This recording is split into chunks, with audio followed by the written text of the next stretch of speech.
The heart with the hands. The heart with the hands. Awesome. We're starting in a minute and a half. Um, Mm-hmm. enjoy yourself. Your people are able to hear you, just so you know. Yes. Doo-doo-doo. Of course, if you happen to be somehow watching this live, like right now, because you'd have to be watching it live, because I edited it out later, say hello, and you will get a shout out on Say hello. on the world famous SPSM chat. We are live right now, It's really and world famous. yeah, the world famous SPSM chat On the known in several countries. in over 20 languages. The worldwide leader in sports entertainment.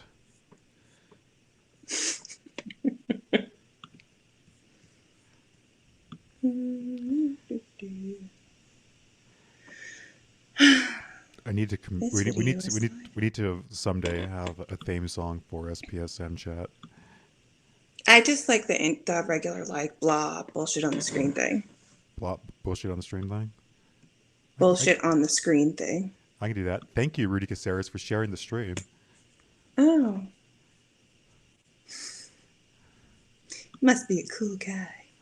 Okay. Okay. So let's welcome to SPSM chat, hosted by Rudy Caseres. This week's co-host, Joelle Marie. And we're live! Woo! Hot damn. Hey everyone, how is it going? I am Rudy Caseres, and you are watching SPSM Chat. Oh, hello, Mariana from Bolivia. I appreciate you. Thank you, Laz the Laz the Laz, for hosting us on Twitch. I have a sneaking suspicion that we will hear more from Laz within the coming seconds. But first and foremost, if you're watching this live, please let us know that you're here. Let us know that you give us shit by using that hashtag SPSM if you're on Twitter, of course. But the fun doesn't stop there.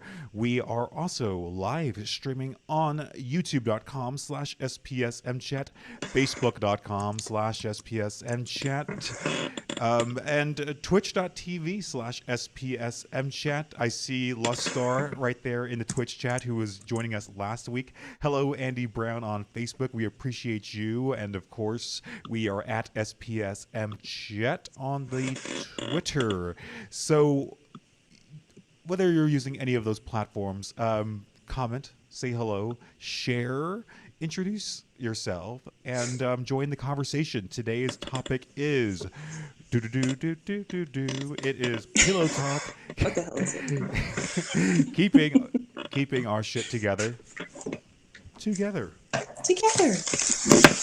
And we're going to bring on my guest who is ruffling papers as we speak, because this is a topic that is both near and dear to our heart. So let's get into the swing of things, and let's bring on my co-host, SPSM Chat Hall of Famer, tell the whole world, the whole SPSM Chat universe, galaxy, solar system, who is Joelle Marie. Hi, I am Joelle Marie. I am an occasional host of SPSM Chat, and I'm going to put my pen down because I tend to click it, and it's really annoying. So I am an occasional host of SPSM Chat. I am a peer specialist. I've worked in a few states doing that, and basically it's using like my shitty experience in the mental health system to support others in not having a shitty experience in the mental health system. I do have OCD. I am autistic. I've been diagnosed with bipolar. I kind of see a lot of things that I do and the way that I support people and how I do advocacy kind of through those lenses and through, I guess, agency. Did not prepare. Apologies.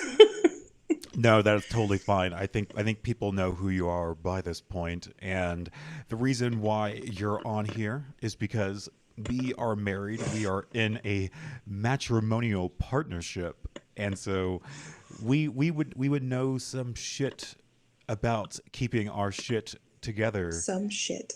together. So, um, just really quickly, this is us um, at your parents' house, just like the day or two after we met, and it has been nothing but smooth sailing since then. Correct? uh, yeah. Let's, yep.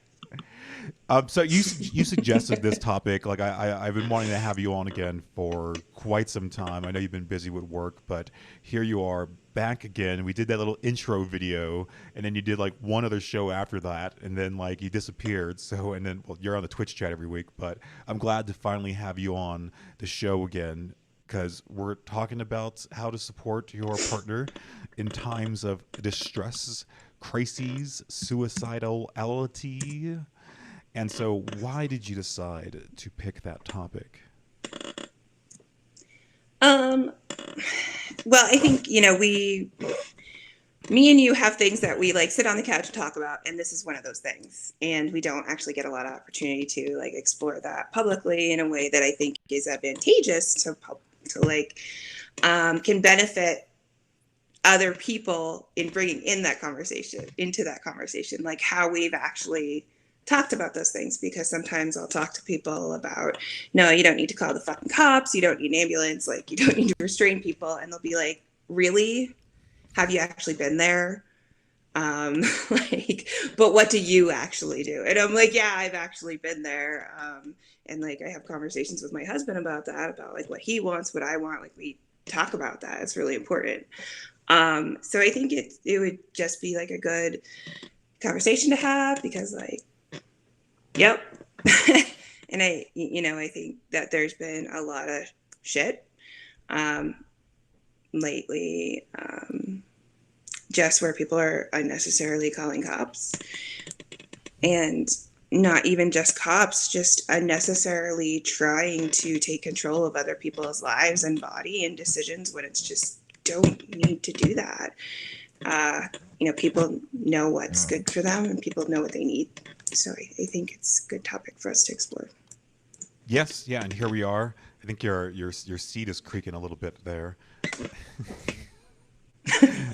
Cool. Okay, so like it goes without saying that neither one of us were. This is not like a relationship advice show. Like we're not trying to say like we have it all figured out. We're probably gonna get in a fight after this show's over, to be honest. So but like we just wanted to share our own experience, and hopefully people can get out of that because um, our marriage, our relationship from the very beginning was built on like respecting each other's agency and knowing what each other wants from another in times of crisis, and that we're not perfect at that all the time, like every time, like far from it. Okay, so but I think it's important that we in any relationship you establish ground rules and talk about like the uncomfortable things, especially when it comes to when one of the parts of the couple is in a time of crisis, or when both partners are in crisis and distress.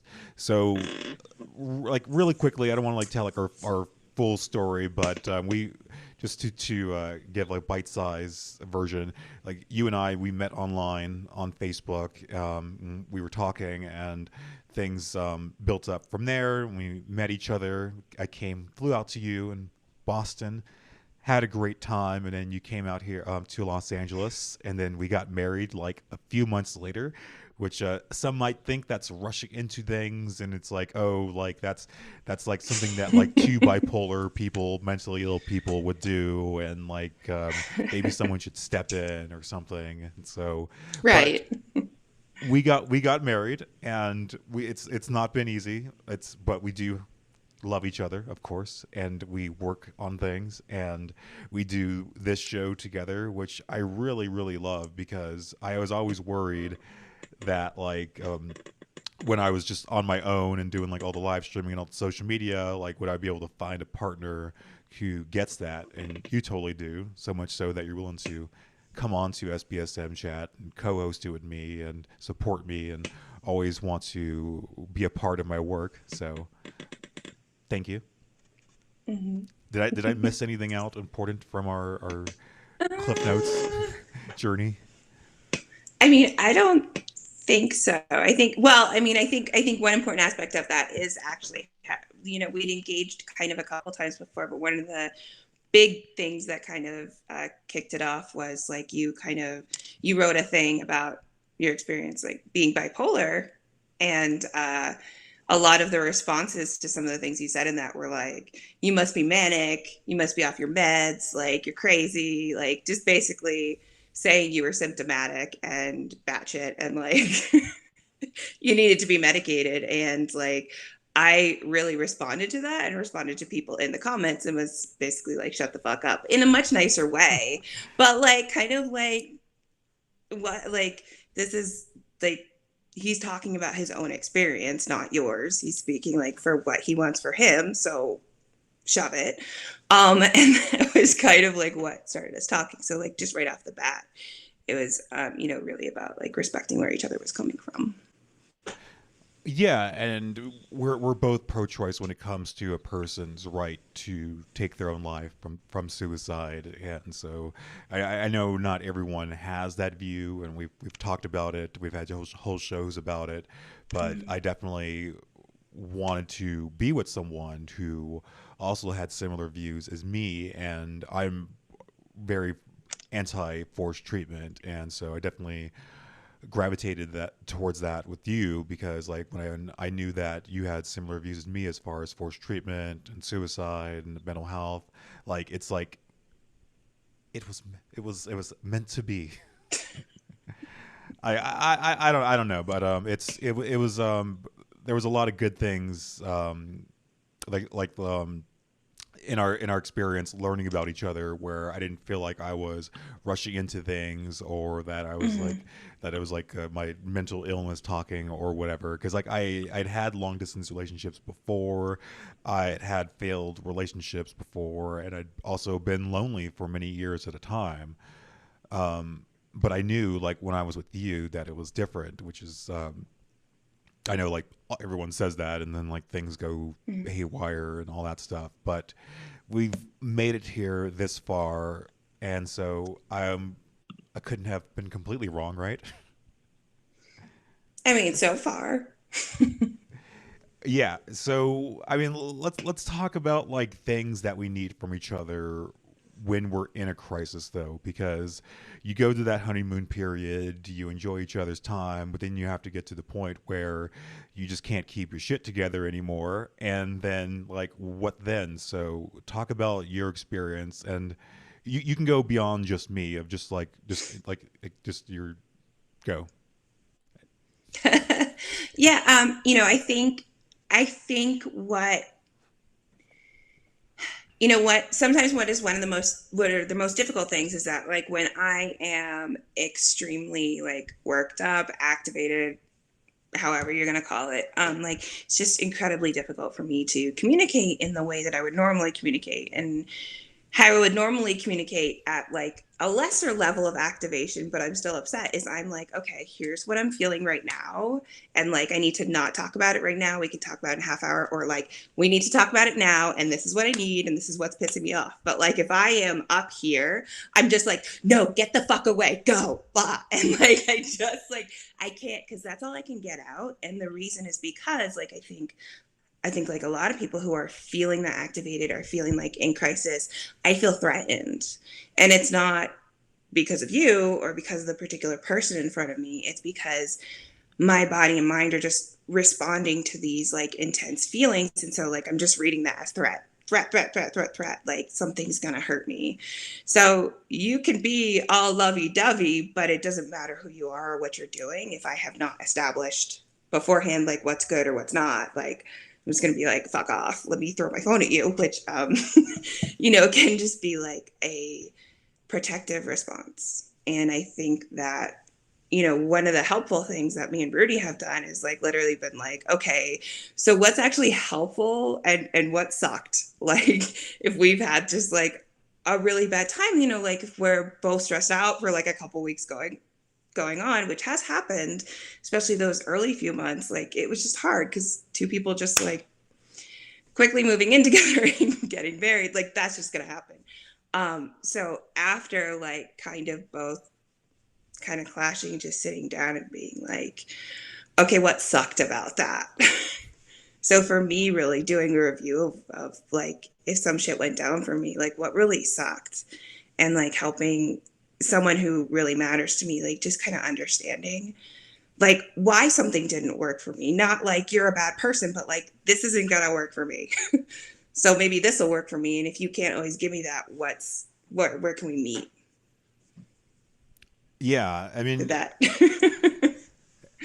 and for me especially, it was hard because I'm so used to being on my own, and so it's like I've been years Yeah. like in a relationship, and then I went through a period where I was like in like two different like really bad relationships.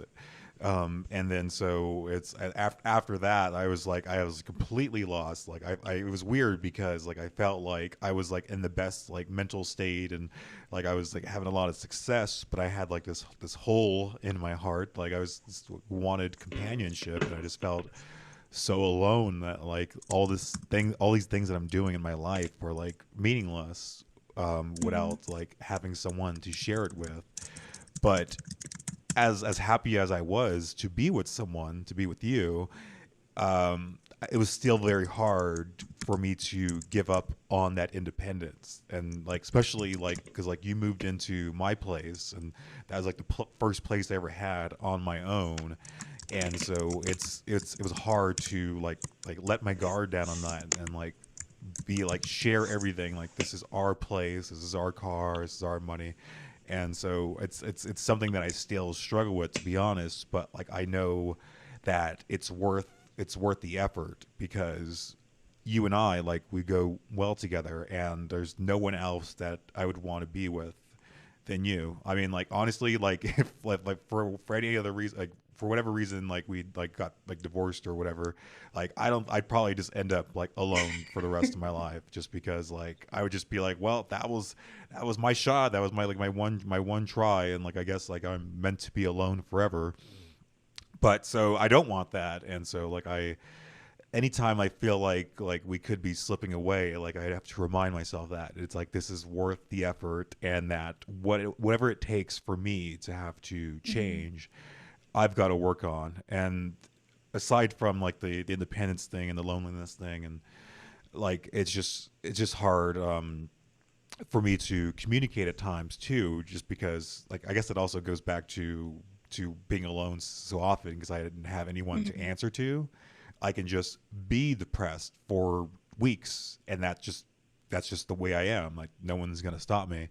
Whereas like when I'm with you, like I can't just shut down. Like I can't just not talk Mm-hmm. about my feelings, because you're a part of my life, and I know that affects you. That if I'm feeling shitty, if I'm feeling depressed, and so I owe it to you. I owe it to the marriage to be able to communicate when I'm not feeling well.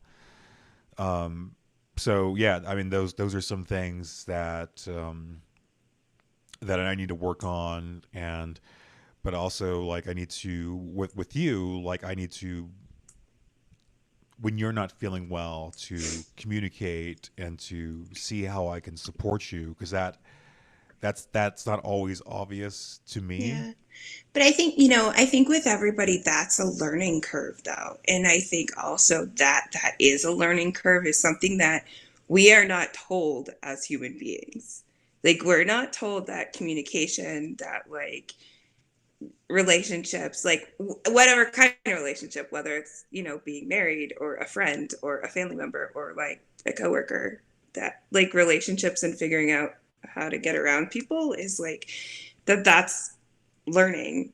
Like you're just apparently good at it or not. Like that. And then when you mix in like that, like people are gonna be distressed, sometimes like extremely distressed. And then this idea that like everybody's just supposed to jump in and white knight and like call the cops or like hold you down or some bullshit. Like it's just such a fucking mess. And we just need to realize like it's all like learning, and that's being a human. Like, Yeah.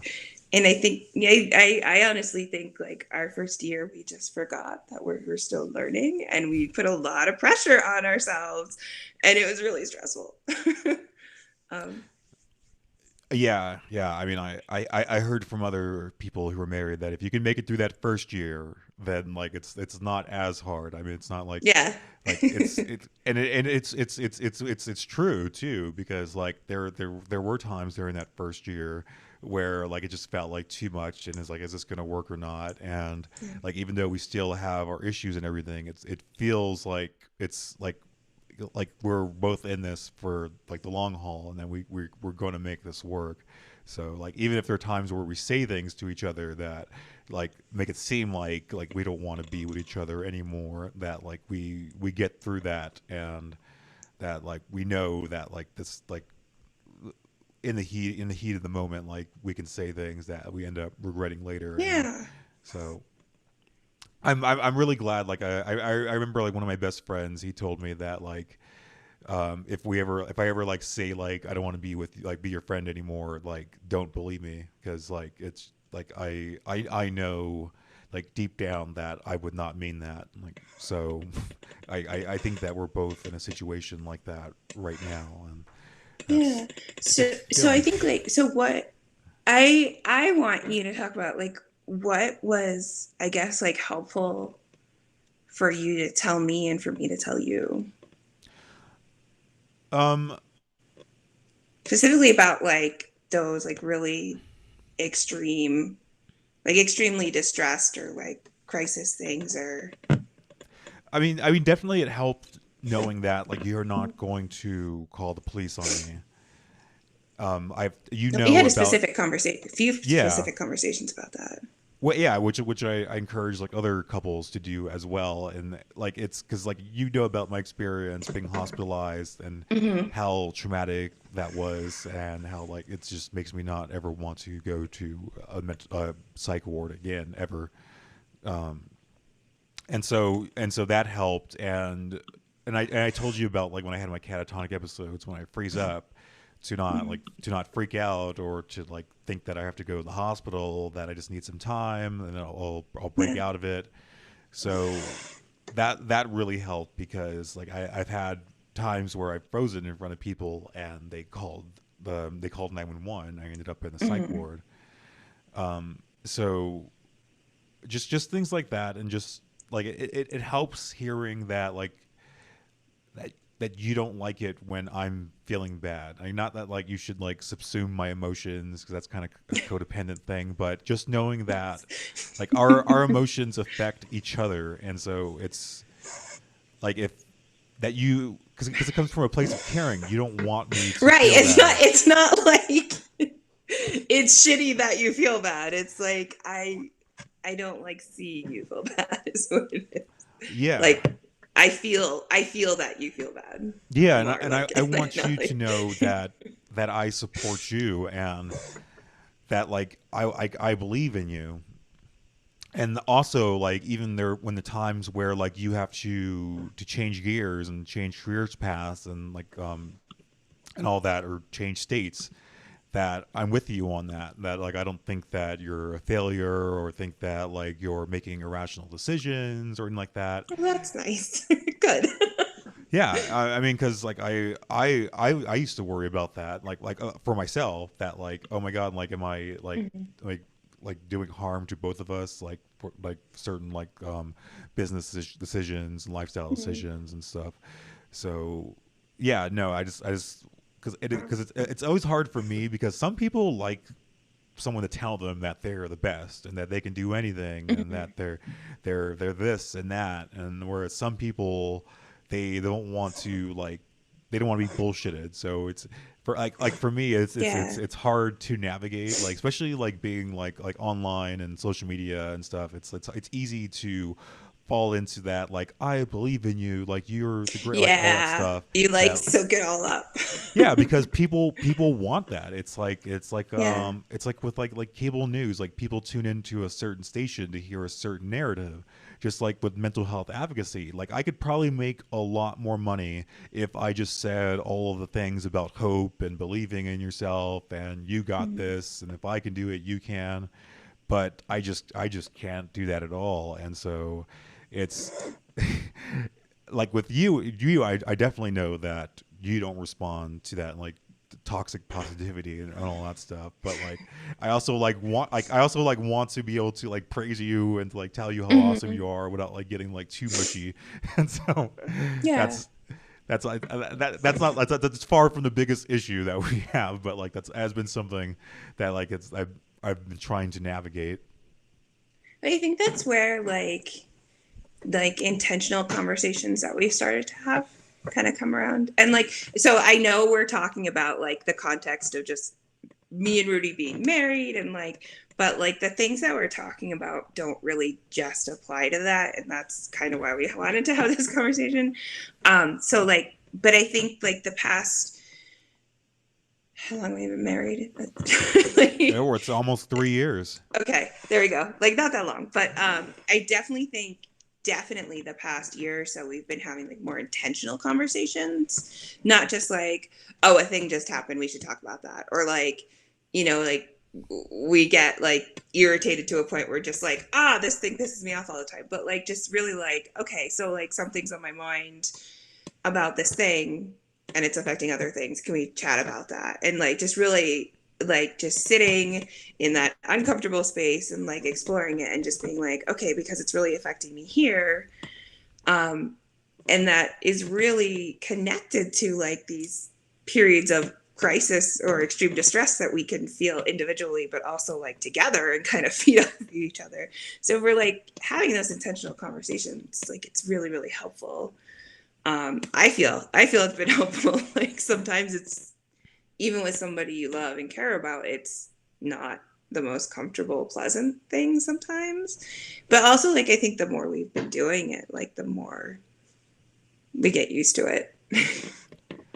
Yeah, like I said, we're in it for the long haul, so I'm sure we'll have many more uncomfortable conversations and lots of twists and turns, and we do want to hear from all of you out there in SPSM land about your own experiences, like how you manage your own crises with your partner, and whatever kind of relationship that you're in.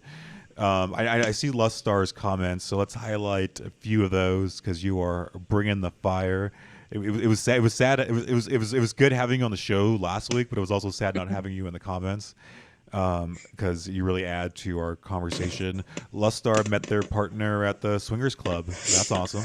That's a conversation we need to have in the future. Lustar also says, and oh, you're there. We go. There's a couple of mental health advocates here in Australia, uh, Grand Panther and Honor Eastleigh, who have written articles and recorded podcasts about their mutual suicidal crises and mental health struggles. They launched a big feels club together, and you put the link. Thank you. We'll check that out. Yeah, Um, I put that on Twitter too. Okay, cool. Thank you for sharing that. And Lustar also says, "Oh God, this is so relatable. I'm currently trying to find out what works and what doesn't with my partner after a period of stress for both of us has led to us developing some really maladaptive ways of interacting. It's hard. Yes. Relationship counseling is even harder to get to mental health treatment. Yeah, because it's often not covered by insurance. I mean, maybe I don't know how it is in Australia, but Lustar also says you can just shut down and not talk about your feelings. It's just really unhealthy to do. Believe me, I know. That's my partner's default at the moment. Um, okay. Let's see. Anything else? Um, I love that Lustar set like the State of the Union oh, okay. relationship check-ins. That's what I call them too. Actually, I'm like we Yes. need to have a State of the Union conversation. Yeah, and Which if you make them regular, it's not like as scary. Yeah, and I wanted to get into that. Reading someone's comment from Heather on Twitter: how to support your partner, establish ground rules, working through mental illness. They're really adorable together too. Oh, are you talking about us, Heather? I really appreciate it. That's so nice. You're one of the social work students. Extra credit for you. Yeah, so let's talk about how to have that conversation with your Yeah. partner, because it's not always easy. It's not always the funnest conversation that you have, but there are ways to be tactful about it. And but it's tricky, and like I said, like we're not trying to tell you that this is the way to be and all that stuff. We want to hear from you as well, but I want to hear from Joelle. What are some productive ways to have these uncomfortable conversations? Well, I think that, I think the first time that we started talking about it was really just like, I mean, convenient for us, like stuff like this comes up in conversation between us all the time anyway, because of what we do. But I think like I just started taking opportunities to literally just ask Rudy, okay, like if you are freaking out, like what do you want? Just like, and he might not be able to respond at that point like exactly, but like to continuously have that conversation and then be like, okay, yeah, I don't ever want to be in the hospital, and like I'm explicit about that with my providers, and like, to just like bring it up more than once, because there is not one conversation, and it's not always like the same conversation, and the language isn't always the same. So I think like um, asking Rudy, I said like, well, this is what I think I do. I was like, I think if like you were just like, Rudy tends to go catatonic, as he said, and I tend to yell and like hit walls and then run away. Like, um, which I don't always do that, but if I'm feeling threatened, I'll be like, fuck you, and then like run. Um, and so like we kind of talk about like what's gonna make that easier for me and for him. So when I talked about if he's like really worked up and like angry, like outwardly angry, like should I make sure like he's physically okay, like in terms of like hitting stuff or breaking stuff? Does he need stuff to break? Should I close the door and just be like, you good? Like we talked about stuff like that, but calling the police is not an option. Calling an ambulance or shit like that is not an option. And we talk about specifics like over and over. And I think we started the conversation very simply, just like, well, what would you want? Yeah, and we evolve as human beings. Like, have you had past relationships where things didn't go so well? Yeah. Yeah, where I think the thing that's important in the conversation is like not, as I said, what do you want? But like, I think in the past, the conversation has only been broached like, what do you not want to happen? Like, what shouldn't happen? And also only when somebody is like very close to like what they would deem as like peak crisis for themselves. And then like we don't have these conversations about like not even like what's a crisis for you, but like what is stressful for you. Like if you need support, what is stressful in you seeking support? Like what can be like traumatizing for you in seeking support? Like that's important. Like Rudy knows what can be particularly upsetting or harmful for me in seeking support, and I have some insight on what is for him. So those are all factors that are important to know. And like when it's been not successful for me to support somebody I care about who is saying they are in crisis is when they haven't given me any of that information. They've actually like held it back, um, and not just from me, but from like anybody they know. And then they're like in what they would say is crisis, and they're like, no, I don't want this or this or this or this or this, and then we have no options to support them in the way that they want. Yeah, and things can change too. So Mm-hmm. we can have another conversation in the future where your wishes of how like you want to be treated in a time of crisis and how to be cared for by healthcare professionals or not cared for can change in the future. So Yeah. there's that. But Lustar also has a comment post. Okay. Yeah. No. Keep on posting more links in the Twitter, Facebook, the Twitch, the YouTube, all that good stuff as well. Um, but yeah, I got to check out the Terry Reals relationship life therapy model. Check that out. Um, Add that to my book collection.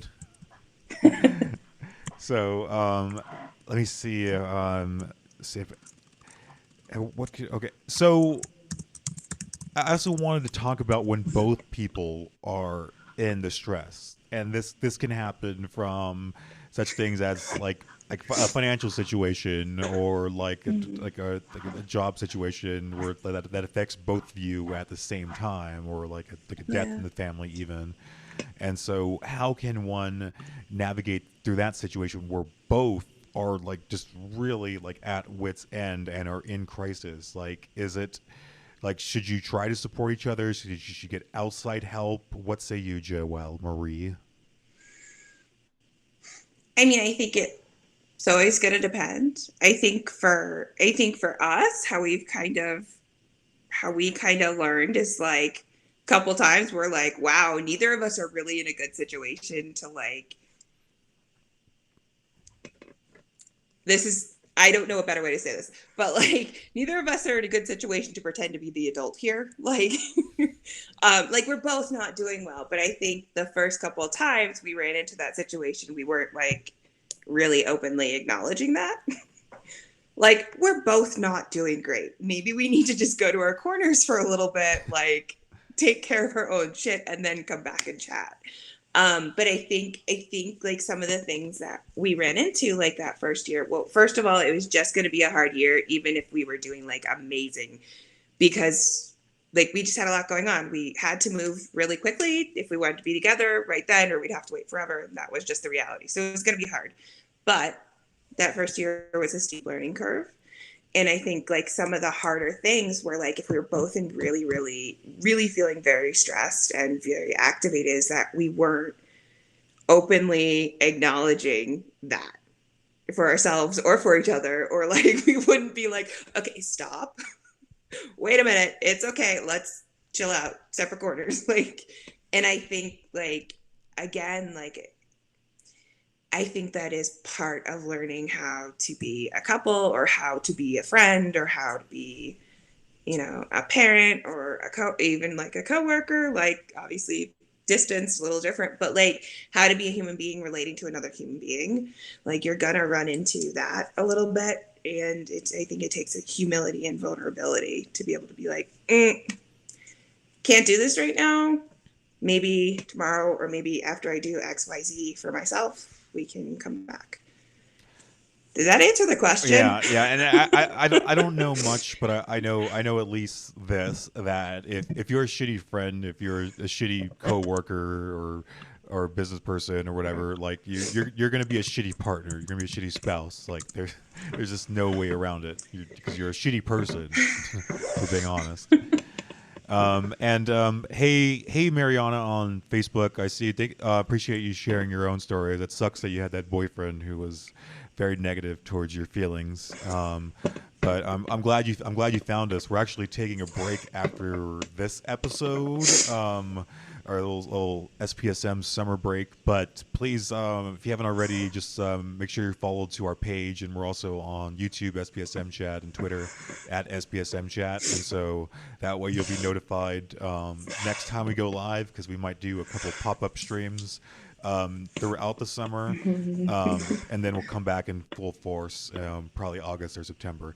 So just know that if you don't see us for a while, that's why. Like the show didn't get canceled. Like we didn't like quit or anything like that. So, but I'm glad you found us. Lustar, again, bringing the fire. I appreciate your comments. That's literally it. When your inner child part gets triggered, nothing good can happen. One of the resources I'm going to post on Twitter is about how to have healthy timeout in the event that happens. Yes, thank you for posting all that stuff. Go follow Lustar on Twitter. That's same name as their Twitch name, at Lustar. Appreciate that. Also says it takes one person being lucid and motivated enough to be the adult in the room when that happens, though. And that's something we're struggling with at the moment, whether neither of us has been willing with or able to as of late. What say you, Joelle, to that? I think, yeah, so I've had problems with that in the past. I think when, like, for whatever reason, if it's, if it's stubbornness, if you're tired, if you're cranky, if you're not feeling lucid, if you're not feeling motivated, I think it's important for me outside of that space, outside of that happening, to be able to chat about it. Or even if you can't really chat about it during this period, like think about it for yourself. Like, what would that mean to like stop and walk away for now? Like, does that mean something other than it should mean? And is that what's stopping me from being like, okay, pause? And I think for me, for a little while, like before me and Rudy like really like established like a much stronger way of like navigating some of this stuff. Like for me, it was like it was really important for me to be like understood specifically and correctly right that second. But like the reality is like I don't know what the fuck I'm saying right that second. Like I don't know what I'm saying or what I'm thinking or I'm feeling. So but thinking about it outside of the actual interaction and then coming back to the next time it happened, being like, wait, I felt like shit next time I just kept like pushing on through. Maybe it's okay to not do this. And that, that again, learning curve that takes time, but I think like reflection outside of the actual context and being like, what does this really mean to me? Like doing A, B, or C as an action, and what do I want it to accomplish? Like that's been Yeah. really helpful for me because it's helped me, like not like give up power, but like share responsibility for an interaction or a relationship. Yeah, and at least for me, it can feel like that at times where like I had to like tell myself like I'm not like giving up like parts of myself. I'm not like like making these like compromising my ideals and all that stuff. Like being Mm-hmm. in a relationship, especially a marriage, it's you share things and they're you just have to like let your ego down at times and say like this decision this whatever is for the betterment of both of us. And so just because it would be my first choice if I was just on my own, that doesn't mean that it's bad for me and all that stuff. And so that's something for me personally that I had to like to keep telling myself and even remind myself like from time to time now. So yeah, like if you get anything out of this show is that it's just there's always a twist and turn around the corner, but if you just keep having that line of communication with your partner and trying and updating each other like when you're not feeling well and trusting in that partner that Mm-hmm. that you have each other's back. And if you don't, then that's a shitty relationship. And I do actually I did want to talk about uh, we went to a webinar yesterday, I believe, about psychiatric advance directives, and which is a formal document that two people or one person can put together with the help of others or on their own, and then share with others of when they are in a state of crisis of what they want, and talk a little bit about that. And so, and we're probably going to end up doing a whole show on that as well. But just the long and short of it, talk about the Psychiatric Advance Directive, the PAD. Joelle? Yeah, I want to respond to something Lestar just Sure. said in the chat, though. Also, say hello to Deborah. She just from California. She just said hello at Facebook, and so I didn't want to. Hi, Deborah. Like Hi. just while we're going down. Um, but also, Lestar said have a safe word for opting out of interactions when triggered. Yeah. I also like something I have actually said like practice a phrase that just means like this sucks right now, no more right now. Like I need 5 minutes, or like just something simple. So like a safe word or a phrase that just like you practice over and over. Even sometimes just like thinking about like a crappy interaction in the past and then practicing saying that phrase when you feel like a little escalated from thinking about that interaction. It can be like just the phrase that's like, it's just the signal, and you can't like break that. But Just yeah, just I wanted to acknowledge that. just make sure that safe word isn't cacao. So talk about it. Talk about what exactly is a psychiatric advance directive, Joelle. Yeah, so I am not a super expert on them.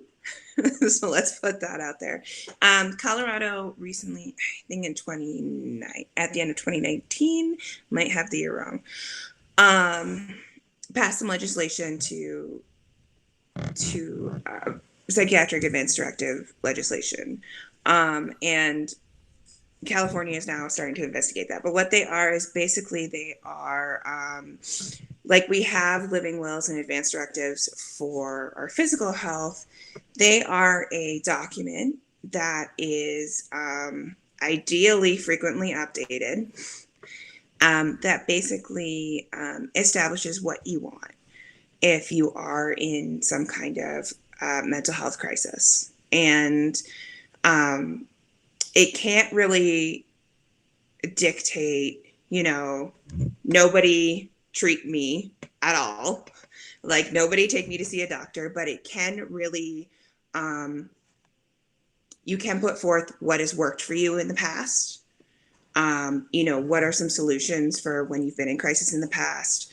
What are,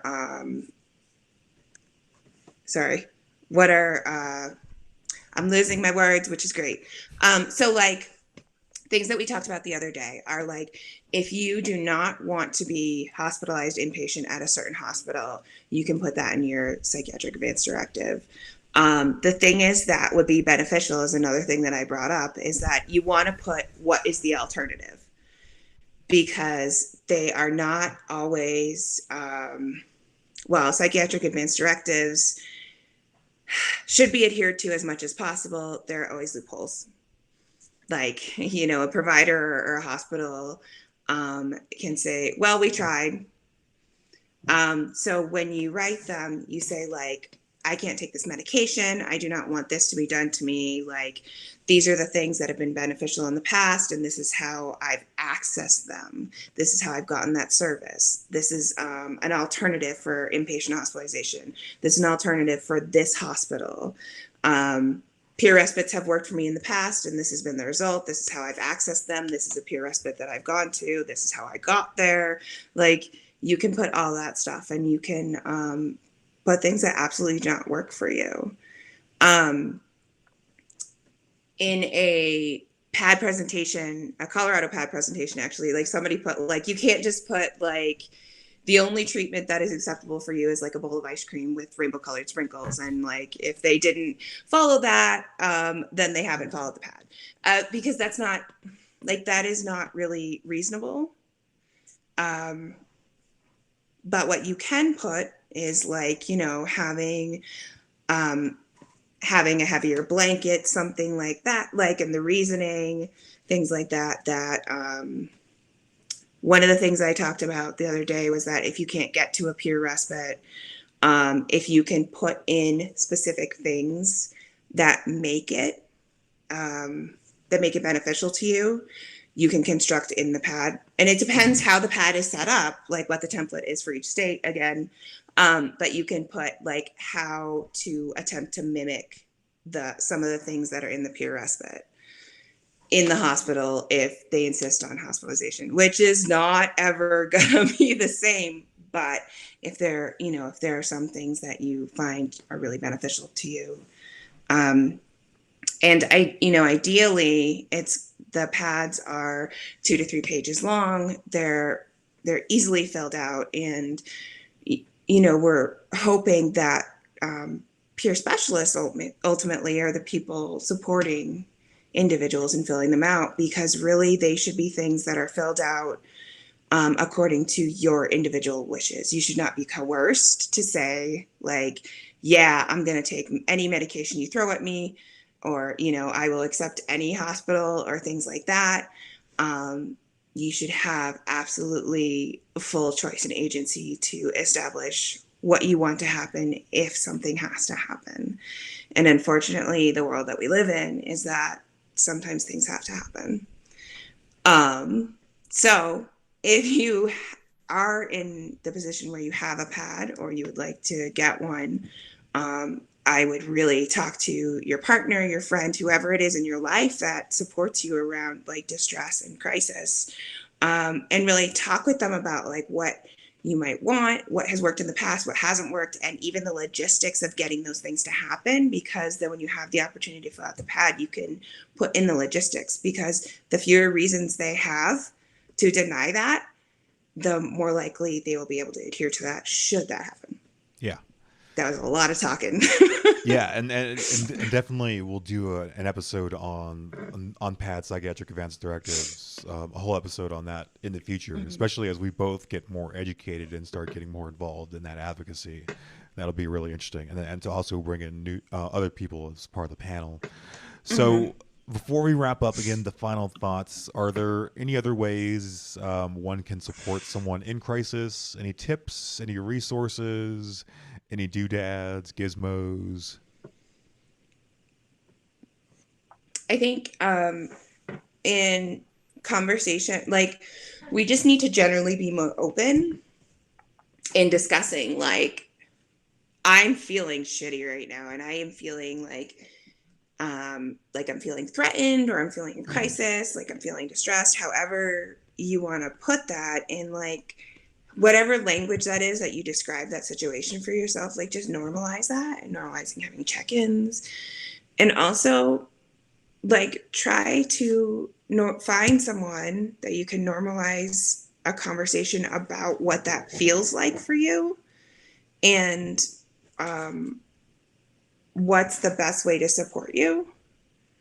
Yeah, and how to communicate that, because if you're doing that now, it's going to work out best for everyone, including you.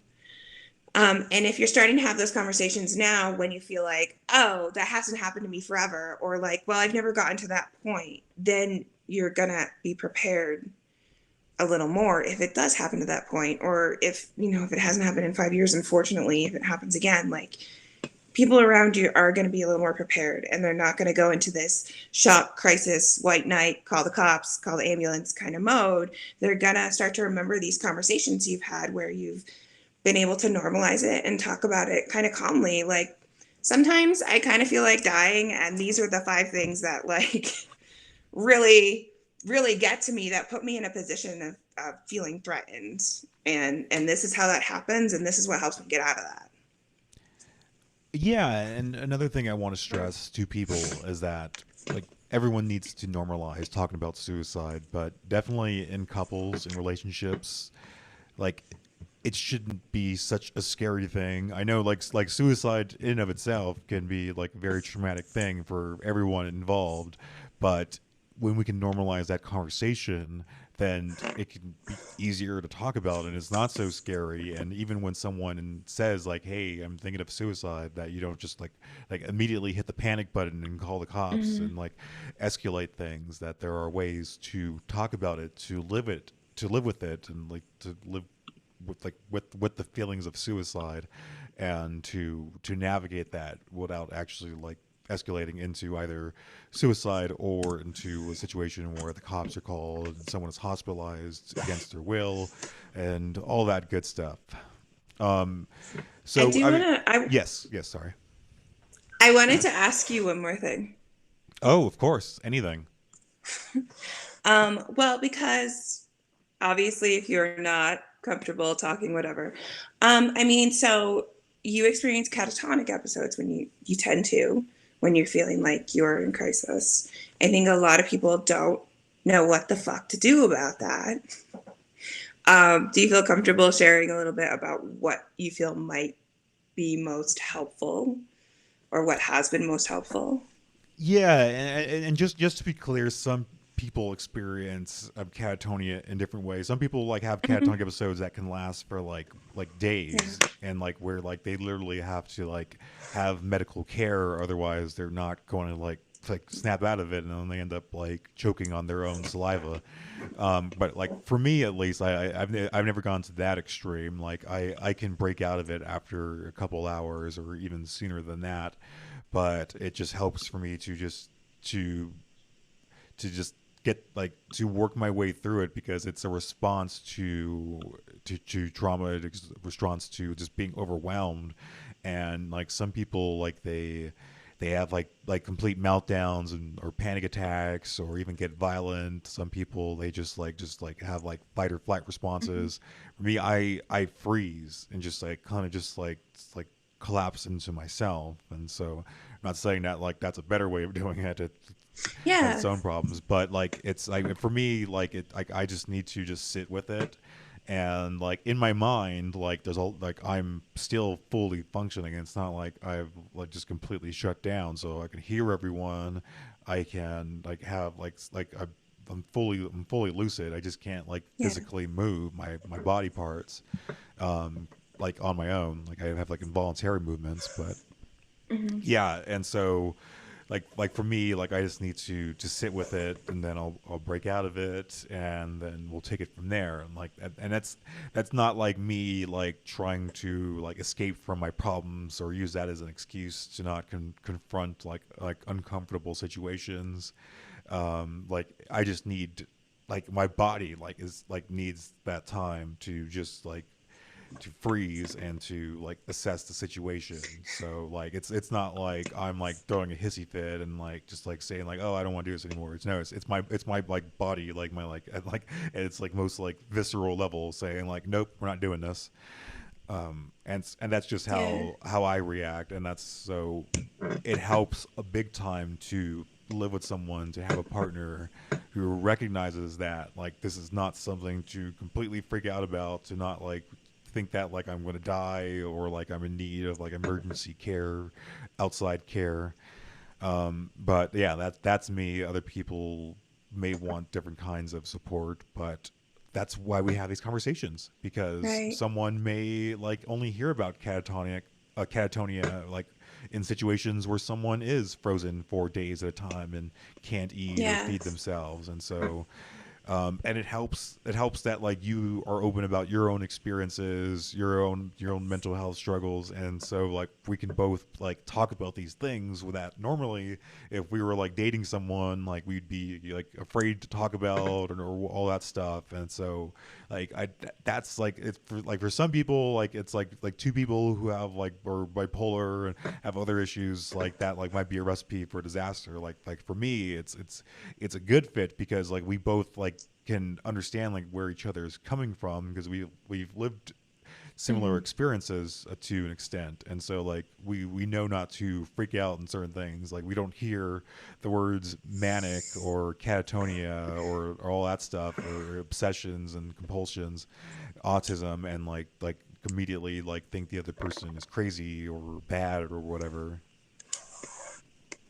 right? No, yeah, I wanted to ask because like what you said, like people don't tend to run into I mean there's a lot of like mental health stuff that people don't run into, but especially that and not that like your experience is everybody's experience, but I think thank you for sharing, because I think that a lot of people assume a lot of things based on just what they can see outwardly. And I think when you are comfortable sharing that particular experience, it's really helpful for people to understand like crisis and extreme experiences look and feel different for everyone, and you can't always tell like what's going on the inside versus the outside, and people do different things. Yeah, yeah, definitely. And just don't be afraid to have uncomfortable conversations. And like I'm probably gonna have to like look back on this episode from time to time to remind myself of that. But like just it's worth it, okay? Like every once in a while you gotta peel that band-aid off and just live with it, and know that your partner is like it's it's gonna work out, okay? Like I can't tell you how many times like we've had uncomfortable conversations that I've been dreading, and then I actually feel better afterwards. And like I was like, I'm glad we had that talk, even though like it sucked at the time, or I was afraid of having it, and then we have it, and it's not the end of the world after all. And it's just these things that Yeah. you have to do to make a relationship last. Let's get into some last minute comments before we completely wrap things up. Oh, I wanted to give a shout out to Heather on Twitter at Heather underscore SW24. Talk and sitting with your partner, even when it's difficult. Dealing with this myself, it's rough. Uncomfortable is never easy, and hearing what is difficult sucks. So this is awesome to see another couple talking openly. Well, you're welcome, Heather, and we wish you well with your own relationship, and hopefully it works out for the better. But yeah, just and also best wishes on your social work studies as well. Hopefully that hopefully you kick ass. Lustar on Twitch also says, I've been doing non-violent communications training lately. It's been helping me learn to both enunciate my and identify his needs better. And also says, remember everyone, only call the cops on someone if you're okay with them being shot by police when they arrive, because that's a sad but real possibility. But we don't want to end on such a downer. Okay, So actually, I just have one more thing. I know we're basically at the end, but it's like 3 minutes. I wanted to ask you, how sure. was it? Have you ever been able to like? I feel like you talked to my mom a little more about like bipolar-ish stuff. Is that true, or Yeah, I mean she's seen how my is that? Well, we're she's talking about like family, friends, close ones. I am interested in that a little bit, and if you have any nuggets of wisdom to share, yeah, not for me, for people watching. no, I mean I've always gotten along well with your mom, who I also call my mom as well, and like we don't go into like the nitty gritty details, although I feel like we could very easily. Mhm. And I mean, she's watched my videos on bipolar for the Mighty as well, and she's seen like other like bipolar advocates as well, like tell their story and share their experience and like all the the cool stuff they have. So, like it just like with anyone, I try to like expand people's views of like what a person like living with bipolar can accomplish, can be like. It's Mhm. not just like this cliche stereotypical thing that you often see in the media. But yeah, I mean, she's reading a book about bipolar right now, and she's learned a lot about that because it's about a mother daughter relationship, and so like I think the the daughter in the book now, I think she's like somewhere between my age and your age, Mhm. and so like she could probably see a lot of parallels in like her own journey with you. So yeah, I mean that definitely helps, and like I know like not all parents are um, as as positive about this experience. Like some Mhm. like a lot of parents even now today like might think like of like their daughter or their son's like partner is bipolar or has like another like mental health diagnosis. That might be an automatic red flag. Yeah. So yeah, that can be another issue to have to deal with as well. That's outside of Mhm. our control. But thankfully we don't have that. But yeah, it's we kind of lucky in that respect. Yeah. Okay. No, I was just curious if like there was anything you found like particularly helpful that in how she's kind of approached talking to you about it or anything, because it's like a odd thing. Like I guess it's an odd thing. I don't know. For like a mother-in-law to talk to a son-in-law about and be like, "Hey, tell me about being bipolar." I don't know. Like just Well, I mean, I'm looking forward to seeing her again next week. Jesus, and having more conversations with her in person because I'm sure that'll come up like because then she should probably be done with the book, Yeah. and we have a lot to catch up on. So yeah, that'll be awesome. I think And it's good you had a book to share, actually. Yeah, no, it is a good thing. So I'm glad we got that. Okay, so I think that's going to be a wrap for this week. Is there anything else that you want to No, no. promote? I guess real quickly, you are at the Laz on Twitter and Twitch as Hmm. well. And Hmm. I'm at Rudy Caseres on Twitter and Instagram, I guess, and Twitch, I Oh, and guess I mean, too. so like, yeah, as Rudy did say, we will probably have a couple things here or there over the summer. Uh, Yes. Yeah. Yeah. Like we're in a state of transition right now, but like we're gonna come back better than ever. Still haven't decided if we're gonna come back in August or September. It kind of depends on like where I'm at, like in that stage right now. It's kind of have to reassess things, but it's for the positive. It's not it's kind of just to recharge my batteries as well before like I get burnt out. SPSN like used to take a summer off like every year, so like I think it's a good thing. Like it's weird because like last time we started in the summer, like with like we had to turn the AC off like in our apartment, yeah. so good thing we don't have to do that again. So yeah, so make sure that if you haven't already to follow us on our various platforms, which are let's start with twitch.tv/SPSM chat because we really want to continue growing that platform.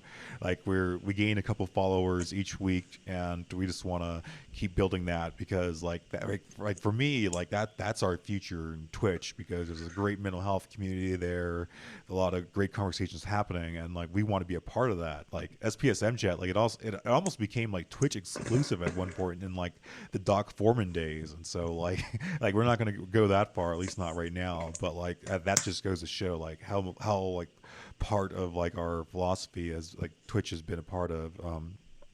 Facebook.com/SPSM chat, YouTube.com/SPSM chat, and twitter.com/SPSM chat. We are, of course, at SPSM chat. And make sure to, even when we're not streaming, to use the hashtag SPSM when you yourself are talking about suicide. That way it keeps us out there in the community and part of the conversation. And go to SPSMchat.com. One of the cool things about taking a break is that I can finally go back to updating the website and add more posts up from the past that I Yay. haven't been able to. There's like some resources and links to I want to amend to some post as well. So and We could add some of Lestar's stuff from tonight too yes, to yeah, this no, one. definitely Yeah. appreciate Thank you that, for those. Lustar. And then I think like as like during our break, I'll probably like retweet some older shows as well from the website from the archives. That way we can re-highlight some of our older pieces and like make sure make sure people know that we're still alive. Okay, so that's gonna do it for this week and I guess this spring. Thank you all. We appreciate you. Can't wait to see you again. And what should people do, Joelle? Um, People should hold the piggies close and wear sunscreen. Yes.